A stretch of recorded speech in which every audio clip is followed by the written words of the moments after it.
Hi everyone, this is Agaman. I'm back. Today we're very fortunate to have Rica Narimoto with us. I mentioned in the earlier last month in the vlog that she was going to be with us this semester and in this pendulum concert, and she has her bassoon quartet to be performed by the Boulder Bassoon Quartet, and we actually have Brian with us today as well, but we couldn't fit him in this like really tiny room. But first of all, thank you so much for coming. It's wonderful to have you here. Rica Narimoto is a brilliant Japanese composer, and I will talk to her, I will ask her about her compositional approach and all that. But before we begin those kind of questions, I wanted to ask you about how did the Boulder Bassoon Quartet find you, or did you find them? Like, how did that connection actually happen with the Boulder Bassoon Quartet? A member of Boulder Bassoon Quartet, Brian Jack, his wife is my student. Actually, it's me. Oh, that's great. So we know each other for a long time. Actually, she is one of the solfege teacher. Oh. And we know, I commissioned her work too, like a long time ago. And then we talking about with Brian about this trip to Japan, and like, well, why don't we ask her to write the music? So she found, actually, we know each other, and then we ended up in Bassoon Quartet in her workshop. Oh, I didn't know that. I thought you were just helping. Sorry, this is wonderful. It's great to hear. Yeah. I want to go back to your compositional style because a lot of people who watch this actually are composers, and from what I can tell, or what I learned from your bio, is that you have a very unique way of composing, especially when it comes to architecture and form. And my apologies if I pronounce it incorrectly, but you use Ichibushi tradition of 17th century Japanese music to create a sense of timelessness or a space. You have a different approach to define time and space.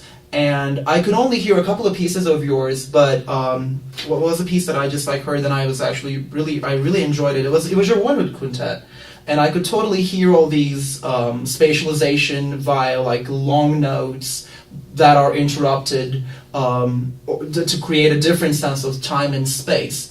So, in short, could you describe us how you approach time and space in your compositional style, considering your approach of the traditional Japanese 17th century Ichibushi tradition? どこまでわかったそれ日本語で頑張るタイムストラクチャーは、一中節にはっていうか日本のトラディショナルミュージックね強拍とか弱拍とかがない。So in traditional music, in not just only in Ichibushi, but in Ichibushi, we don't have any time signature. There's any time structure, so we don't have any strum beats or it's weak beat, nothing. And the notation. Not upbeat and downbeat. There are no upbeat, downbeat. Very interesting. So it's nothing. It's Equal. more. I see. So that's start with. And that is very interesting for me because I studied only classical music, but Ichibushi's time structure is very, very interesting for me. And Ichibushi has many microtones.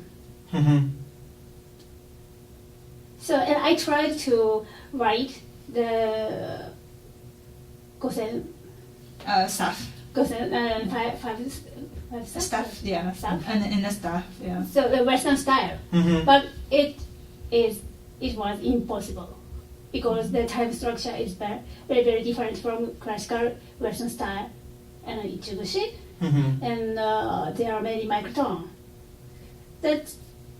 So so that makes her interested to actually compose because it's so different than Western culture notation. So at first, I wanted to know the structure of Ichibushi, so I made the graphic notation of Ichibushi, and that graphic is very interesting. So I decided to use that curved line on my composition.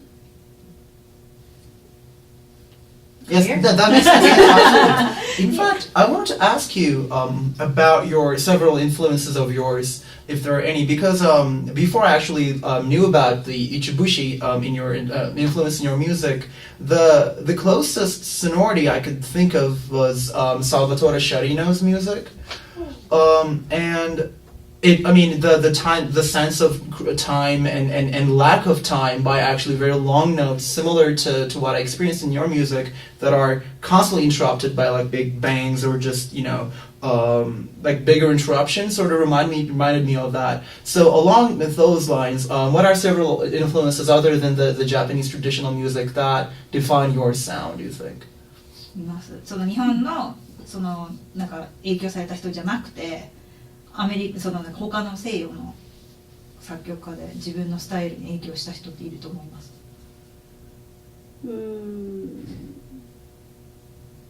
Yeah, I have one favorite composer in Germany.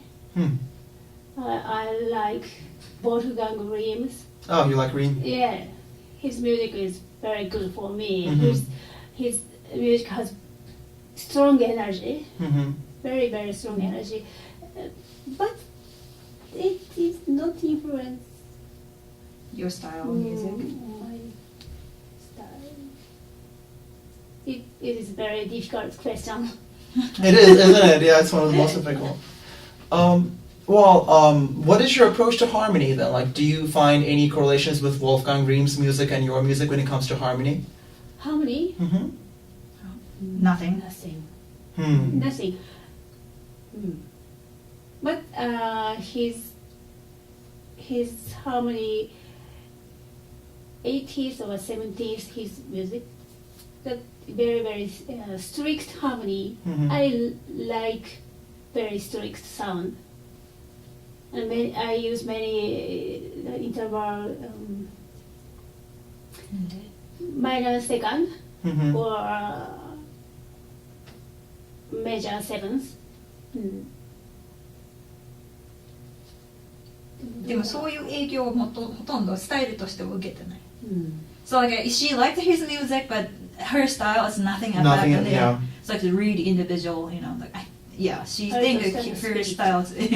Yeah, it's just like the spirit part probably share with some idea, but the structure wise, probably not affect anything her style. Yeah. So a recent composer, I 影響を受けたのはやっぱりジョージ・ユアサです。So most influential for 書く方の。So like for the writing music, for the composition part, her most influential part is Joji Yuasa. Do you know this Japanese? I do not know. Yeah, he's 83. 85. And he was the professor of UCSD, University of California, San Diego.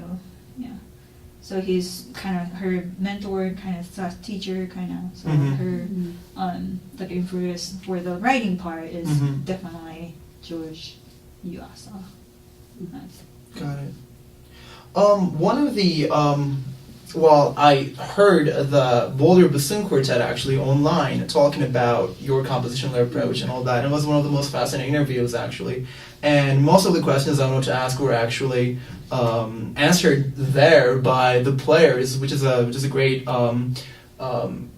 great link to check out. So you should totally check that out. It's going to be right here. Nice. But one of the questions that they asked is how your titles are very definitive, but also in the suite that we're gonna hear today, one of the movements is actually it does not necessarily follow expectations, and it's from the opposite shore. And we know that you loved New York when you visited New York, but that movement is very gloomy and very dark. And I've heard in this interview that you actually answered it later why this movement was very dark. And I wanted to ask you again and hear your thoughts about that. Although you love New York, why we have a very dark and gloomy chorale. You think that is dark? Hmm? You think My music is dark. I think that movement was quite dark, especially compared to the to what I was expecting, because it's a New York descriptive work, or like it's your thoughts on New York and all that. And overall, it was quite a. And all the other movements are, quite descriptive too. I mean, like the ambulance. Gosh, I want to. Yeah, it was. I mean, it was just sirens and like there was sounds, right? They were not necessarily, as you said, they were not very much metaphoric. Whereas the fifth movement itself, I was expecting something more lively and beautiful, but we had something very dark in a beautiful way, but it was very dark. So I want to get your thoughts on that. So first movement from the opposite shore, choral. That means the 9/11. Excuse me, sorry. 9/11? Yeah. So I went to the New Jersey, and from New Jersey, I watched the Manhattan. It is very quiet, and two straight light line is from ground to sky. There are two lines, and I remembered the 9/11, and I could hear on my mind choral. So that's why that is choral for the 9/11. That's why you think that music is dark. And other pieces, my first impression of New York is very noisy, very loud. The people speaks very, very loud and fast. And the taxi, horn, or ambulance siren is always noisy. So I use a material noisy to my music. That's why that I love New York, but my music is not so quiet, not so beautiful, because New York is noisy. I see. Which is great, in fact, actually. I think you use a lot of both extended techniques and traditional techniques to create a lot of different sonorities and textures in this piece. So it's going to be a very exciting event for all of us. Well, thank you for watching this, everybody. We are quite excited for this event tonight, which is going to start in half an hour. And this is going to be on YouTube after the concert, obviously. But you should totally check this out. It's going to be on YouTube. And if you want to follow what's going on with the CU Boulder Music Department and the Composition Department, you should always check out www.cu-pendulum.com. There we go. Right, that must be right. Well, thank you and see you next month. And thank you so much for being with us, Rica Narimoto. Thank you.